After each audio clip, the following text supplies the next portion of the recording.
Good evening. Thank you very much for coming this evening. Brendan Gartner. I am the Chief of Operations for Onslow County Schools. Here just to give you a little bit of information tonight about the planned redistricting because of the opening of Woodland Elementary School in the 25-26 school year. I have a microphone. It's a small group. Is everyone okay if I don't use the microphone? Perfect. Thank you. All right, so we're going to have just a brief presentation and then we'll save some time for questions. The presentation's kind of the why, the where, and that information. So we're going to start. So we are doing this because Woodland Elementary up on Swansboro-Belgrade Road will be opening for the 25-26 school year. We like to give everyone as much lead time as we possibly can. All the discussions we're going to have tonight are none of this that we're proposing is going to happen until the August of 25. So we're still over a year out from any of these changes occurring. The addition of Woodland Elementary is going to allow us to address some of the capacity concerns that we have at some of our local elementary schools. Queens Creek is one of them. Morton, Silverdale, and Swansboro Elementary are the others. A couple things are important. Again, it's not till the 25-26 school year, so your children will be unaffected next year. The other thing is that your middle and your high school will not change. Everyone in here is slated for Swansboro Middle School, Swansboro High School. That will not change. The only thing we're looking at is elementary schools, so don't have to worry about that. So currently, Queens Creek is sitting at about 113% of its intended capacity. It was built to hold a certain number of students because of the construction and the growth in the Swansboro area. It is currently at about 113% of what it was intended to hold. And its operational capacity, obviously, that's a lot of questions about class size and things like that. Simply space for teachers, then you start running into adequate space in the media center, in the cafeteria, even in here where the students have PE. There are all those questions. And so when we look about what can we do, I know some people jump to, well, you need to build more schools in the Swansboro area. We need to build schools all over Onslow County. We're not going to deny that. But we want to look at everything we do is with the public money, and we want to be as responsible with that as we can be. And so we look at when there's available space in other places, when we can transport our students more efficiently, things like that. And that's something we want to look at. So we want to take advantage of those seats where it's feasible to do so. So how we do redistricting is I approach the board. We have a school that's opening. We know we're going to need to create a new attendance zone for a Woodland Elementary School. So when we look at that, there's a lot of things we look at. We have 10-year projections. We work with NC State, and they provide us with 10-year projections on student enrollment predictions.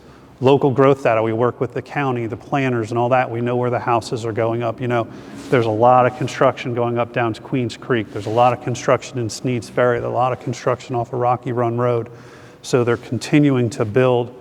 I know there's even more houses going up in Park Place behind the Walmart. I mean, it's just, Onslow County is growing at a phenomenal rate. We look at transportation. Right now, a great example is because of the way that the district lines have had to be drawn, have kids that can see Silverdale from their house have to go to Swansboro Elementary School.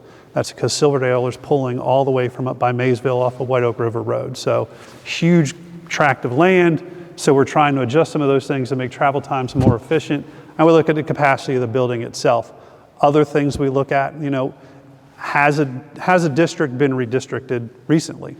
Queens Creek and Sandridge just had one, so we want to avoid going down Sandridge Road because we just redistricted Queens Creek and Sandridge not too long ago, so we don't want to affect that. We also don't want to split any neighborhoods where it's possible. Sometimes we do when there's a large neighborhood, but we want to avoid that stuff. So we work with NC State, and they're the ones who help create the maps. Once we have those maps from NC State, our transportation department looks at those, and these maps have actually already been addressed and adjusted by our transportation department, where the bus routes will be more efficient if we ran kids down this road instead of here. It'll take 10 minutes off this bus ride, things like that. Once that happens, I go to the board, I say, here's the maps. Can we go and talk to and give the public a chance to take a look at these and have a conversation about it? And that's where we are today. So you saw this map coming in. I know it's kind of confusing, and we'll zoom in a little bit. These are all the different districts that we're looking at proposed to be created once we start this process. And so just to kind of make it a little bit more clear, everything over here inside this red line, what's in blue, and now this little part right here, that is all currently the Queens Creek district. What we are looking at is this area up here to change to go to Silverdale. We try to follow either natural borders or parcels where we can. This is a lot of farmland back here, agricultural land. And then this land down here is kind of the northern edge of Royal Valley Mobile Home Park and Cypress Mobile Home Park. This is, I'm sure you know, this is Riggs Road that goes up through here. So everything Royal Valley and south will continue to go to Queens Creek. Everything on Riggs Road north of Royal Valley and Cypress Mobile Home Park would go to Silverdale. That would be what we're looking at. The next step would be for the board to modify the map or based on public comment. And I know some people, you know, I get emails and some people think it's a foregone conclusion. It is not. We've done these before. We've taken the public comment and everything that's happening today. This is being recorded. The comments you leave, the emails I'm receiving, that's all going to be provided to the board before they make their final decisions. And we have. I remember when we redistricted Jacksonville High School and Richlands High School. There was some public that wanted the bluffs included in Jacksonville High School, and the board made that change. So I'm not just here telling you this is the way it's going to be. We take the public comment, and the board takes that very seriously when they make their final decisions. So the change that we're going to make, or that we're proposing to make, will take Queens Creek operational capacity from 113% down to 84%. It eases the immediate concerns with where we are and still allows room for additional growth in the Queens Creek district. And again, the middle and the high school your child attends is not going to change. It's going to stay the same. And again, this is not going to be going into effect until the 25-26 school year. So nothing will change next year. And it is brief, I know, but I want to save time for you guys to ask any questions that you may have about this process, about what we're doing, any suggestions you have for change, anything like that. So with that many students leaving Queens Creek and the majority of them going to Silverdale, what's their projection on capacity?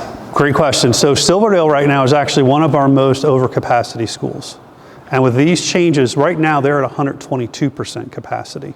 These changes will take them down, I believe, to 84% capacity because we are also opening an 840 student elementary school.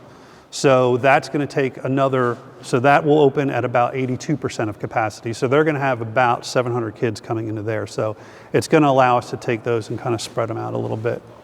But that's a great question. So yeah, that's going to be addressed through this process. Yes, sir. So we're kind of out of district. It's just the time that works best for us to attend this meeting. But sure. For example, my kids are currently enrolled in the dual language immersion program that's being absolved at Hunters Creek Elementary School. Okay. We do not live in Hunters Creek District. We live in Silverdale's district. Based on the mapping where we're at. We petition every year since my oldest was in kindergarten, now in 4th grade. Okay. We've petitioned every year for both of my children to continue at Hunters Creek out of district. Right. To continue the dual language immersion program. Now with that being absolved, our options are we apply for Clyde Irwin. For Clyde Irwin, correct, which takes us further out of our way. Sure. When we looked at the map, I have some notes here, forgive me. No problem. But from where we are located in Brookstone Housing Development, it's 7.4 miles to Silverdale Elementary School. Mm-hmm. It's less than half of that to get to Hunters Creek Elementary. So why are we redistricting so far south on Rocky Run Road and not letting Hunters Creek take some of that absorption? It's not one of the schools that was listed either on your guys' website, nor was it listed on Facebook as far as one of the schools that was over capacity. Mm-hmm. So that's just one of my major concerns is we're already changing our kids' schools. For those that don't know, our kids were not accepted into the Clyde Irwin program because it's a lottery. Right. So we're competing with every other school in the county, or every other child in the county that wants to be part of that dual language immersion program. Mm-hmm. So not only have our kids been a part of the program since it started, they're no longer going to be in the program because of this change. Right. And our kids are being asked to be re-enrolled at Silverdale to continue there. With the redistricting, now they're taking us out of Silverdale's district and moving us to Woodland Elementary over off of Belgrade Swansboro. Correct. Which is over a mile longer. Again, from our home to Silverdale, 7.4, but now you're asking 8+. So it's a great question, and Hunters Creek Elementary was not included in any of this. Correct. No, I don't know the numbers of Hunters Creek off the top of my head, but I know they're pretty close. Okay. But sometimes with transportation, crowfly miles or road miles don't really paint the real picture, because buses sometimes got to wind through neighborhoods and go in some places, and it's actually a more direct shot. Even though it might be a mile or two further, it might actually shorten your child's bus time to go to Woodland because they don't have to go through all these different neighborhoods and things like that. Also have to project for growth in the county. And you live down that way, so you know Town Point is going up, and that's 3,000 houses that's going up in there.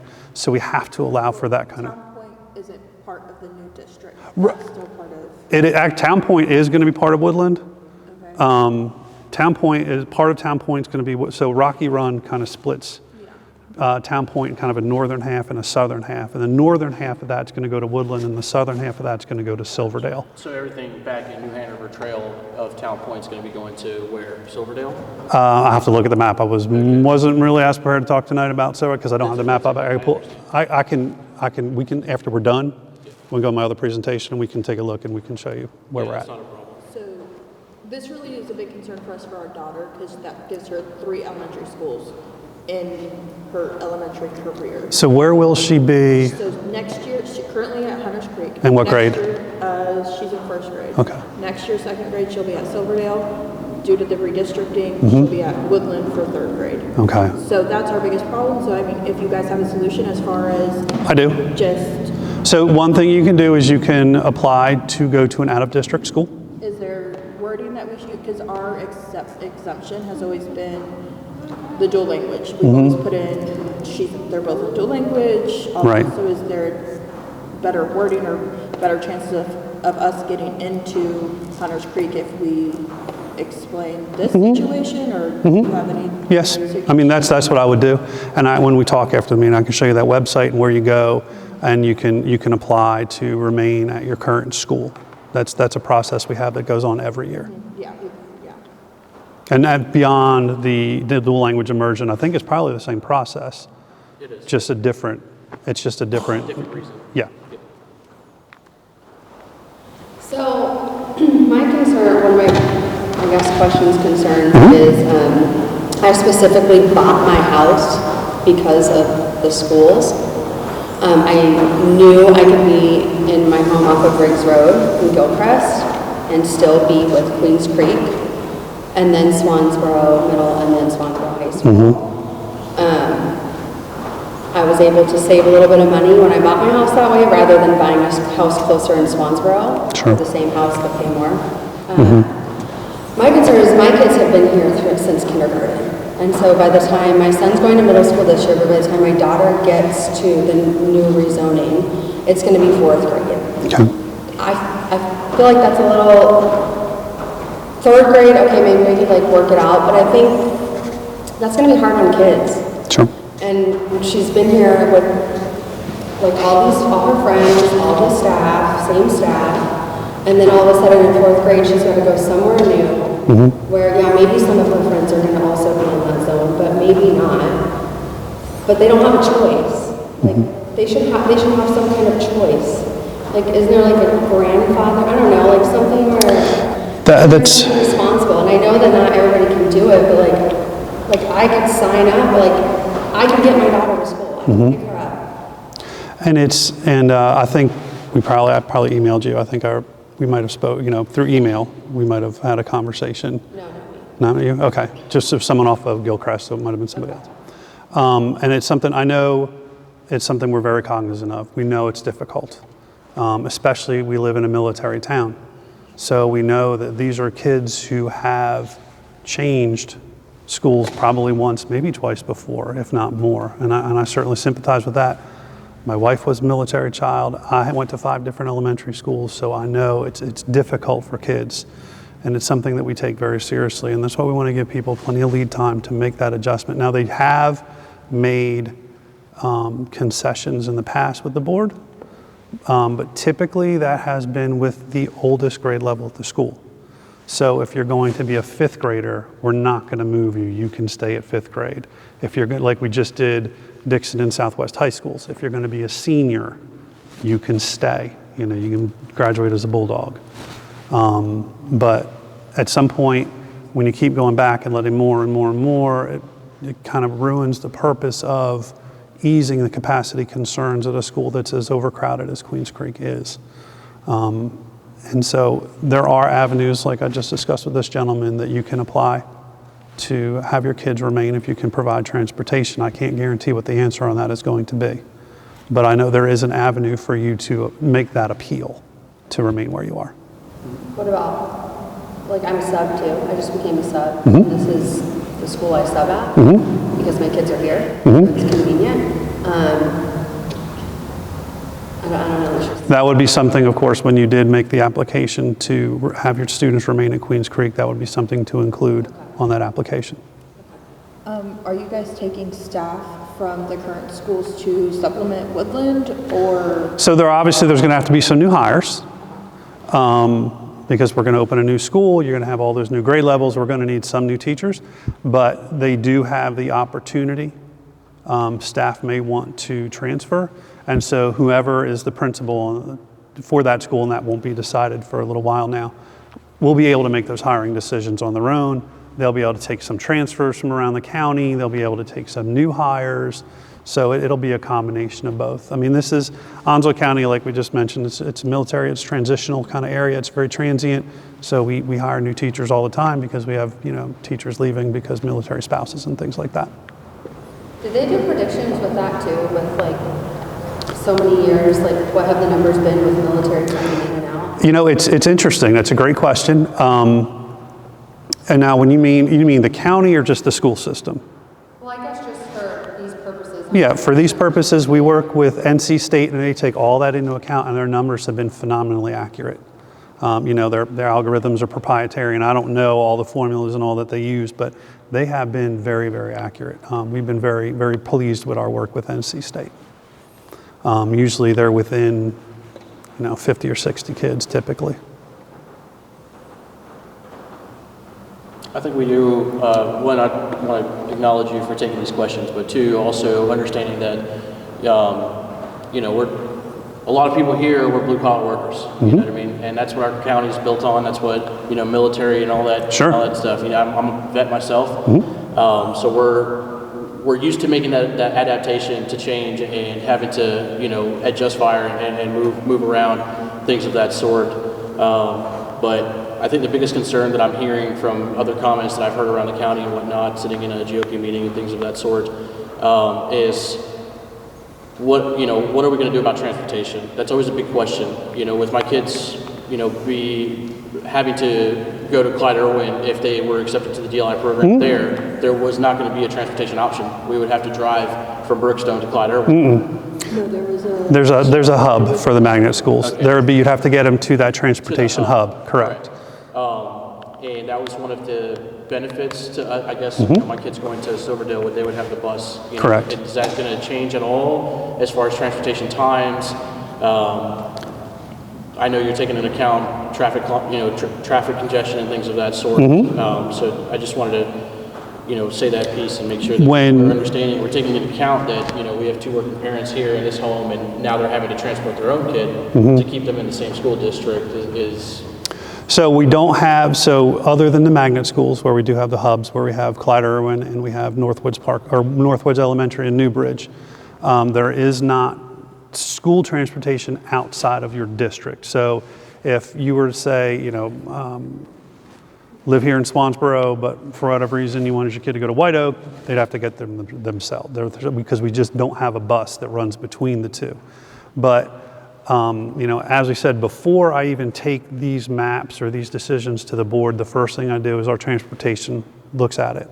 They go through it, they go through the maps, all the different scenarios, and they look for where is the most efficient way to transport students around, where can we get, the most, I don't know what the right word is, but how to do it more efficiently. Right. And so we actually made changes to this map before I took it to the board based on our transportation department saying, hey, it would be better if we included this group because, there's a good place for the bus to turn around here, or look, they had this, but we can knock 10 minutes off this trip if we just include them in this school. So all those decisions are made even before I take this to the board. So absolutely all that's taken into account. Understood. Now, the other side of that is, for example, the second half of the year, my son does tutoring. Based on his disabilities, he has trouble learning sometimes. Okay. And he'll go into tutoring for the state exams and benchmark testing and that sort. Sure. We were already taking our kids to and from school because we were already out of district. Right. It's understandable. But I go pick my daughter up at 3:20 when they get out, and now I'm going back at 5 to pick my son up. Okay. Is there going to be a discussion about possibly an activity bus to help with that for the tutoring that's going on after school hours, regular school hours? Haven't typically. That is a matter of, paying a driver, paying the bus, and all of that.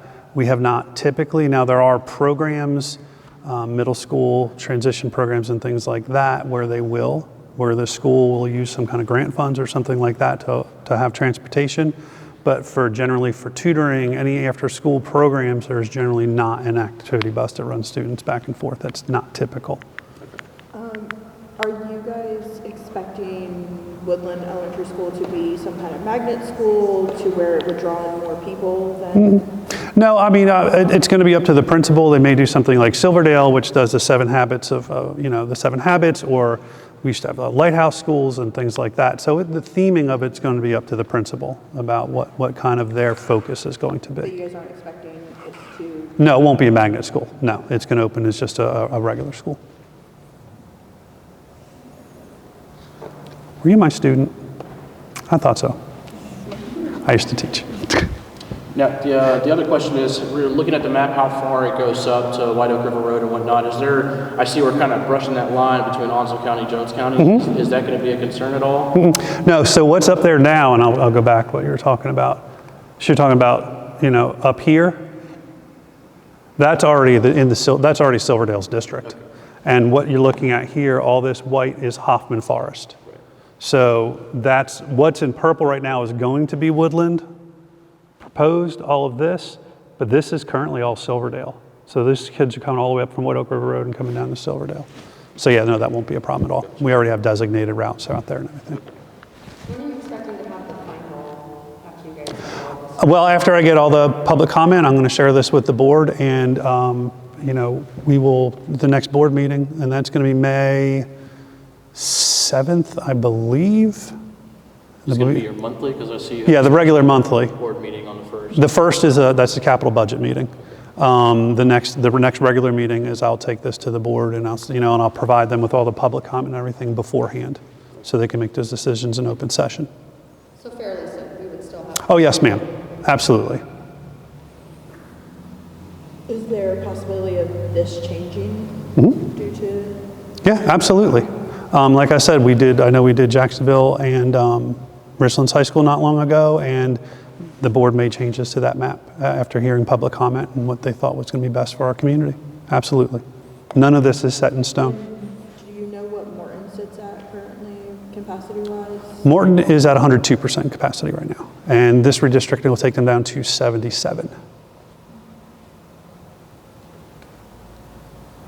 And then, like I said, Woodland's going to open at about 82%, 84, 82, somewhere in there. This plan is growing. Yes, sir.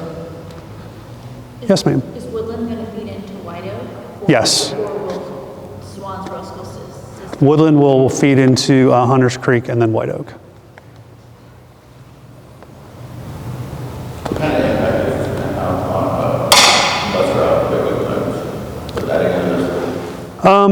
Well, I mean, the bus times, it's going to be, I wouldn't suspect it would be much change at all.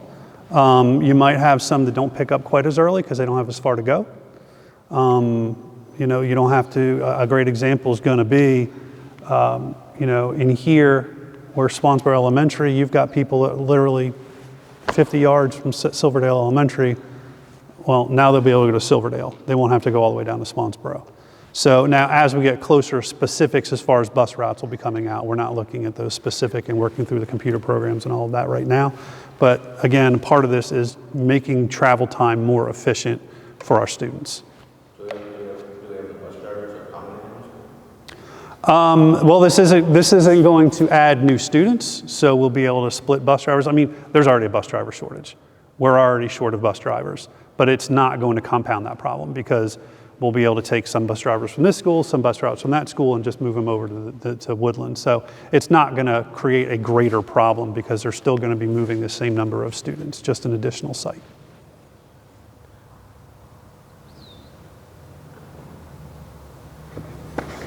But we are always hiring bus drivers.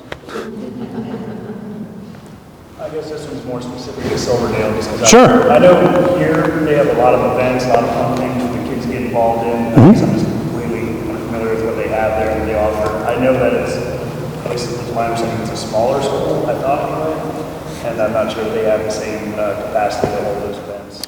I'll tell you what I would do is I would contact Mr. Ryan Regal, and he's the principal at Silverdale Elementary School, and he'll be able to share a lot better than I would. Yes, sir.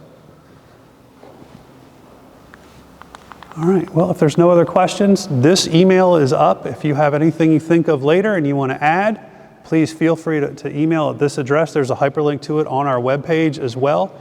There's also, if you have not, an opportunity for some written comments, and again, this will all be provided to our school board members to help them make the most informed decision that they can.